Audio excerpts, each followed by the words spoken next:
ان کا یہ میرے لیے اعزازی طور پر دعائیہ کلمات کہنا یہ میرے لیے اعزاز بھی ہے، دعا بھی ہے، اور آنے والے وقتوں میں حفاظت کی ضمانت بھی ہے۔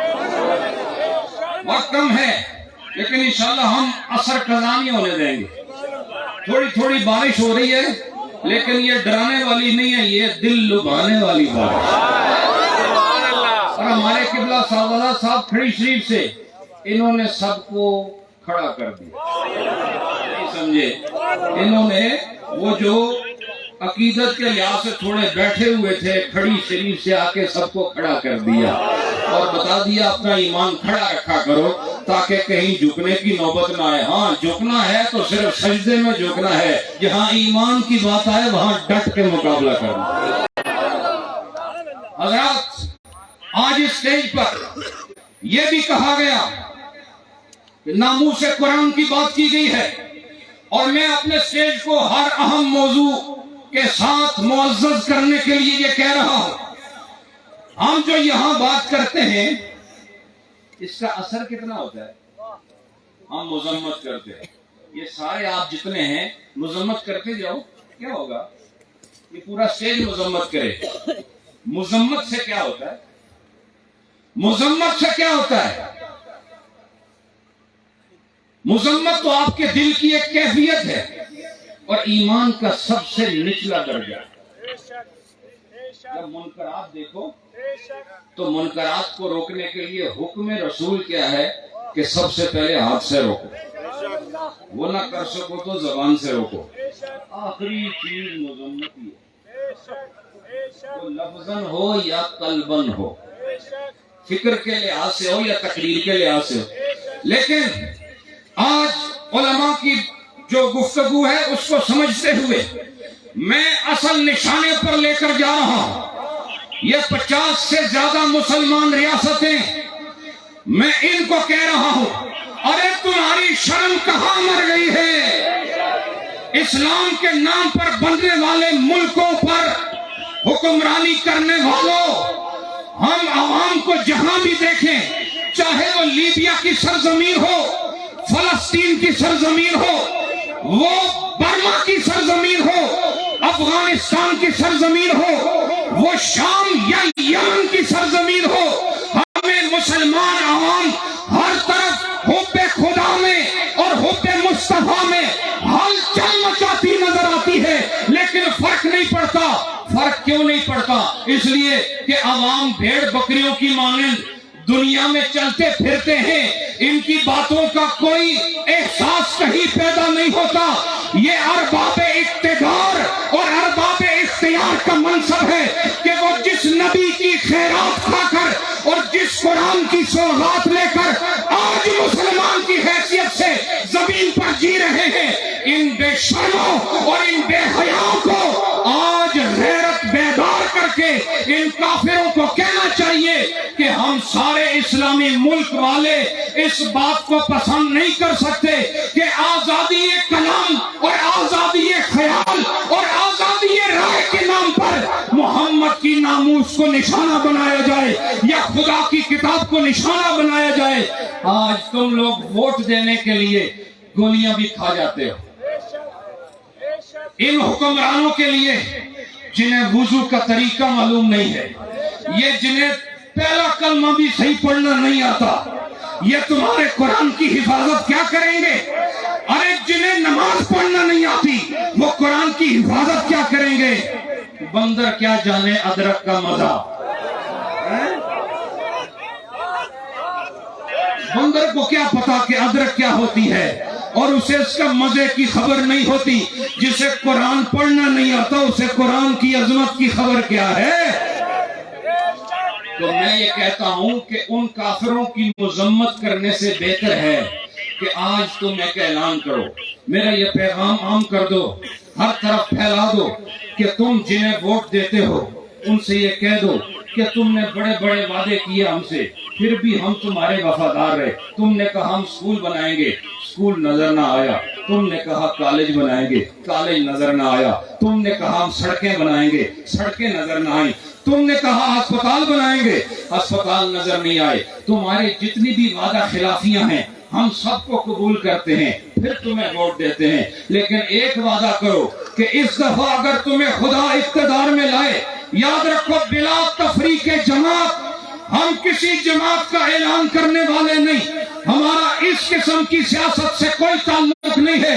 میں کہتا ہوں جسے بھی ووٹ دیتے ہو اس سے یہ وعدہ لو کہ اگر خدا تمہیں اختیار دے تو تم نے ناموس محمد اور ناموس قرآن کے لیے آواز کو بلند کرنا۔ اگر سڑکیں مل جائیں قرآن نہ ملے، سڑک کیا کرو گے؟ کالج مل گیا قرآن نہ ملا، کالج کیا کرو گے؟ ہسپتال ملا، جسم سلامت رہا، روح مر گئی تو کیا کرو گے؟ فرمایا اپنے آپ کو دیندار بناؤ، اور جب تم دیندار ہوگے تو تم پر حکمران بھی دیندار آئیں گے، لیکن تم نے پسند کیا تو کس کو کیا؟ اپنے تھوڑے سے نفع کے لیے اپنے قبیلے والے کا انتخاب کیا، اپنے علاقے والے کا انتخاب کیا۔ آج تک ہمیں یہ شعور نہیں حاصل ہو سکا کہ ہم نے سیاست میں کس کو ووٹ دینا ہے۔ لہذا آستانے کے ایک خوبصورت مقام سے اس مسند سے یہ اعلان کیا جا رہا ہے کہ اگر تم خدا کے وفادار ہو اور محمد مختار کے وفادار ہو اور قرآن کے وفادار ہو، اہل بیت کے غلام ہو، وہ صحابہ کرام کے غلام ہو، تو آؤ مل کر یہ عہد کرتے ہیں کہ ہم صرف اس کو ووٹ دیں گے جو باہر سے بھی مسلمان نظر آئے، اندر سے بھی مسلمان نظر آئے۔ یہ تھوڑی مذمت نال کیوں ہوندا ہے؟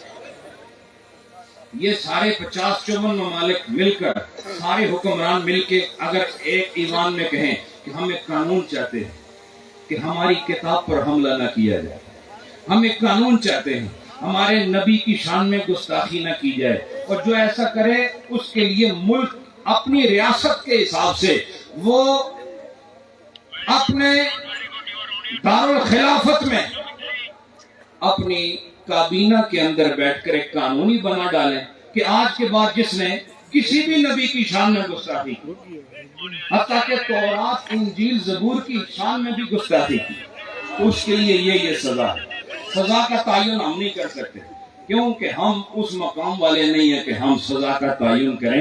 اس وقت مسلمان ساری دنیا میں ذلت کی زندگی گزار رہا ہے، کہیں ہماری سنوائی نہیں ہے، اور اس کی وجہ یہ ہے کہ نیچے رہنے والے نمازی بھی ہیں، عالم بھی ہیں، مسجدوں میں جانے والے بھی ہیں، شب زندہ دار بھی ہیں، اور ان کے اوپر فساق و فجار کا قبضہ ہے، اور ان کے اوپر حکمرانی کرنے والے وہ لوگ ہیں جن کی راتیں بھی خدا کی نافرمانی میں بسر ہوتی ہیں اور جن کے دن بھی شریعت کی بغاوت میں صرف ہوتے ہیں۔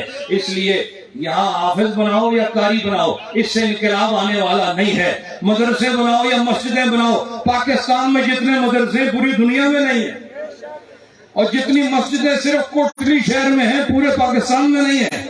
حضرات ان چیزوں سے بات بننے والی نہیں، اپنا مزاج ٹھیک کرو، اور جس کو تم کرسی صدارت پر، کرسی وزارت پر اور کرسی اختیار و اقتدار پر بٹھانا چاہتے ہو، اس کے لیے اپنے اندر سیاسی فکر نہ پیدا کرو، ایمانی فکر پیدا کرو، ایمانی فکر پیدا کرو، تب کسی کی جرت نہیں ہوگی۔ مذمت ہم بھی کرتے ہیں، سب کرتے ہیں حضرات، اس سے انقلاب آنے والا نہیں۔ آج کے بعد اگر سچے ہو تو جن کو ووٹ دینا ہے ان سے یہ وعدہ لے لو کہ تم نے محمد الرسول اللہ کی عزت اور قرآن کی عزت و ناموس کا لحاظ رکھنا ہے۔ اور اس اسٹیج پر یہ بھی کہہ دینا چاہتا ہوں، دنیا کے سارے فتنوں کے لیے جس ملک کا انتخاب ہوا وہ ہمارا ملک ہے۔ جتنے فرقے بنانے ہیں ادھر بنا سکتے ہیں آپ، جتنے دھڑے بنانے ہیں یہاں بنا سکتے ہیں۔ دوسرے ملکوں سے لوگ آ کر یہاں آرام سے فرقہ بنا دیتے ہیں، اور بھی پھر نئے نئے فرقے بن گئے۔ کوئی اپنے آپ کو آل رسول والا کہہ رہا ہے، کوئی اپنے آپ کو صحابی رسول والا کہہ رہا ہے۔ میں کہتا ہوں یہ فرقے بنا بنا کر پہلے ہی ملک کا بیڑا غرق ہو چکا ہے، اور امت بکھر چکی ہے، شیرازہ بکھر چکا ہے اس امت کا۔ ارے ظالموں، اس ملک کو کیوں نہیں چھوڑتے؟ اس اپنی شرارتوں اور اپنے شر سے اس کو کیوں نہیں آزاد کرتے؟ اور اس کا سبب بھی یہ ہے کہ آپ ہر آنے والے کا استقبال کر لیتے ہیں۔ اگر کبھی خدا نہ خواستہ یا ویسے ہی بال اتفاق کسی کی بھول سے آپ ٹھیک ہو گئے تو بس پھر آپ نے نہ اس کی شکل دیکھنی ہے، نہ اس کا لباس دیکھنا ہے، نہ اس کے اعمال دیکھنے۔ آپ کے لیے پھر وہ علی الاطلاق شیخ کامل ہے۔ کوئی اپنے اندر ایمانی مزاج پیدا کرے. اور یاد رکھو ہم ایک جسم ہیں، ہمارا ایمان کا بھی ایک جسم ہے، اور اس ایمان کے جسم کے دو جانب ہیں. ایک جانب کو اہل بیت کہتے ہیں، دوسری جانب کو صحابہ کرام کو. میں آپ کو درمیان سے کاٹ دوں تو آپ رہو گے؟ رہو گے تو صحیح، آپ کا ایک بڑا ادھر ہو جائے گا ادھر، لیکن کوئی زندگی باقی رہے گی؟ ہاں، دونوں اکٹھے رہے تو پھر زندہ رہو گے. اس لیے صحابہ کو اہل بیت سے جدا کرنا اور اہل بیت کو صحابہ سے جدا کرنا ایسے ہی جیسے تمہارے عین سر کے درمیان سے تمہاری ٹانگوں کے درمیان تک دو حصوں میں تمہیں کاٹ دیا جائے. تو جس طرح دو حصوں میں تقسیم کرنے کے بعد تمہاری زندگی نہیں رہتی، ان دونوں کو الگ کرنے سے تمہارا ایمان سلامت نہیں رہتا. اس لیے آستانہ عالیہ نہری شیخ کا عقیدہ ہے کہ ہم اہل بیت کے بھی غلام ہیں، صحابہ کرام کے بھی غلام ہیں. اور ہمارا یہ عقیدہ ہے کہ افضل الانبیاء محمد مصطفیٰ ہیں، اور بعد الانبیاء صدیق اکبر رضی اللہ تعالیٰ. اور یاد رکھو ہمارے محراب و منبر سے انشاءاللہ یہ حافظ صاحب گواہ ہیں، علماء گواہ ہیں، صدر صاحب گواہ ہیں، جو شان ہم نے حضرت علی کی بیان کی ہے یا حضرت امام حسین کے بیان کی ہے، شاید وہ بھی نہ کر سکیں جو اپنے آپ کو بڑا بڑا حسینی کہتے. ہمارا ان کے بغیر گزارا ہی نہیں ہے، ان کے بغیر ہماری بات بنتی ہی نہیں ہے. لہذا ہمارے ہاتھ خوبصورت ہے کہ ان ہاتھوں میں اہل بیت کا دامن بھی ہے، صحابہ کرام کا دامن بھی ہے.